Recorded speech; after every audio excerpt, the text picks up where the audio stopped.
ജയ് ശ്രീറാം എന്ന് വിളിച്ചില്ലെങ്കിൽ കുത്തിക്കൊല്ലുന്ന നാടായി ഇന്ത്യ മാറിയെന്ന എഴുത്തുകാരൻ ടി പത്മനാഭൻ. ഇന്ന് രാജ്യത്തെ ഏറ്റവും വലിയ വിൽപ്പന ചരക്കാണ് ശ്രീരാമന്റെ പേര്. തെരഞ്ഞെടുപ്പിൽ തുറുപ്പുചീട്ട് അയോധ്യ ആയിരിക്കുമെന്നും ടി പത്മനാഭൻ പറഞ്ഞു. എൻ്റെ അറിവിൽ ഏറ്റവും വലിയ ശ്രീരാമഭക്തൻ മോഹൻദാസ് കരംചന്ദ് ഗാന്ധി. ആ സാധു മനുഷ്യൻ ജീവിതത്തിൽ ഒരു സിനിമയെ കണ്ടിട്ടുള്ളൂ. വിജയഭട്ടിൻ്റെ രാമരാജ്യമായിരുന്നു. അദ്ദേഹം മരിക്കുമ്പോൾ 2 വാക്കേ ശബ്ദമേ ഉച്ചരിച്ചിട്ടുള്ളൂ, ഹേ റാം, ഹേ റാം. ഇന്ന് ഇന്ത്യയിലെ ഏറ്റവും വലിയ വിൽപ്പന ചരക്ക് വെച്ച ഉടനെ തന്നെ വിറ്റുപോകുന്നത് ശ്രീരാമൻ്റെ പേരാണ്. ശ്രീരാമൻ്റെ പേര് ഉച്ചരിച്ചില്ലെങ്കിൽ, പരസ്പരം കാണുമ്പോൾ ജയ് ശ്രീറാം എന്ന് പറഞ്ഞ് അഭിവാദ്യം ചെയ്തിട്ടില്ലെങ്കിൽ അവരെ കുത്തിക്കൊല്ലുന്ന നാടാണിത്.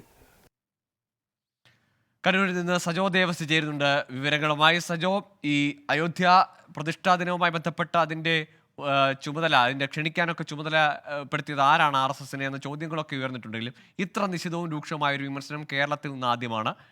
എവിടെ വെച്ചായിരുന്നു ഈ പ്രതികരണം? കണ്ണൂരിലെ ഒരു പുസ്തക പ്രകാശന ചടങ്ങിൽ വെച്ചാണ് എഴുത്തുകാരനായ ടി പത്മനാഭൻ രൂക്ഷമായ വിമർശനങ്ങൾ ഈ വിഷയവുമായി ബന്ധപ്പെട്ടെല്ലാം ഉന്നയിക്കുന്നത്. ഇന്ത്യ ഗവൺമെന്റ് എന്തൊക്കെ ചെയ്യുന്നുവെന്ന് നമുക്കറിയാം. അവരുടെ ചരിത്ര പുസ്തകങ്ങളിൽ നിന്ന് ഗാന്ധി പോയി, നെഹ്റു പോയി, മൗലാന ആസാദ് പോയി, എന്തിന് ചാൾസ് ഡാർവിൻ വരെ പോയിരിക്കുന്നു. തന്റെ അറിവിൽ ഏറ്റവും വലിയ ശ്രീരാമ ഭക്തൻ ഒരാളെ ഉള്ളായിരുന്നു, അത് ഗാന്ധിയാണ്. അദ്ദേഹം ഒരു സിനിമയെ കണ്ടിട്ടുള്ളൂ, അത് വിജയഭട്ടന്റെ രാമരാജ്യമായിരുന്നു. അദ്ദേഹം മരിക്കുമ്പോൾ 2 വാക്കേ ഉച്ചരിച്ചിട്ടുള്ളൂ, അതൊന്ന് ഹേ റാം എന്നായിരുന്നു. ഇന്ന് പക്ഷേ അയോധ്യയിൽ പ്രാണപ്രതിഷ്ഠ നടക്കുന്നുണ്ട്. അതിനുവേണ്ടി കേരളത്തിൽ നിന്നും പോയത് പ്രമുഖ കായിക താരമായ PT ഉഷയാണ്. ഉഷ ഏതൊക്കെ രാമായണമാണ് വായിച്ചിട്ടുള്ളതെന്ന് തനിക്കറിയില്ല. ഇന്ന് ഇന്ത്യയിലെ ഏറ്റവും വലിയ വിൽപ്പന ചരക്ക് ശ്രീരാമന്റെ പേരാണ്. പരസ്പരം കാണുമ്പോൾ ജയ് ശ്രീരാം എന്ന് അഭിവാദ്യം ചെയ്തില്ലെങ്കിൽ അവരെ കുത്തിക്കൊല്ലുന്ന നാടായി മാറി, അതിനിയും കൂടുകയുള്ളൂ എന്ന് അദ്ദേഹം പറയുകയാണ്.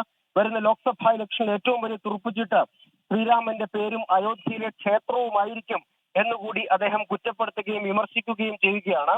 ഇവിടെ നടന്ന ഒരു പുസ്തക പ്രകാശന ചടങ്ങിലാണ്. ശരി സജോ, ഏതായാലും എഴുത്തുകാരൻ ടി പത്മനാഭനാണ് രാമക്ഷേത്ര പ്രതിഷ്ഠയുമായി ബന്ധപ്പെട്ടൊക്കെ നടക്കുന്ന പ്രചാരണങ്ങളിൽ BJP സംഘപരിവാർ കേന്ദ്രങ്ങളെയും ഒക്കെ വിമർശിക്കുന്ന തരത്തിലുള്ള ഒരു പ്രതികരണം ഇപ്പോൾ നടത്തിയിരിക്കുന്നത്.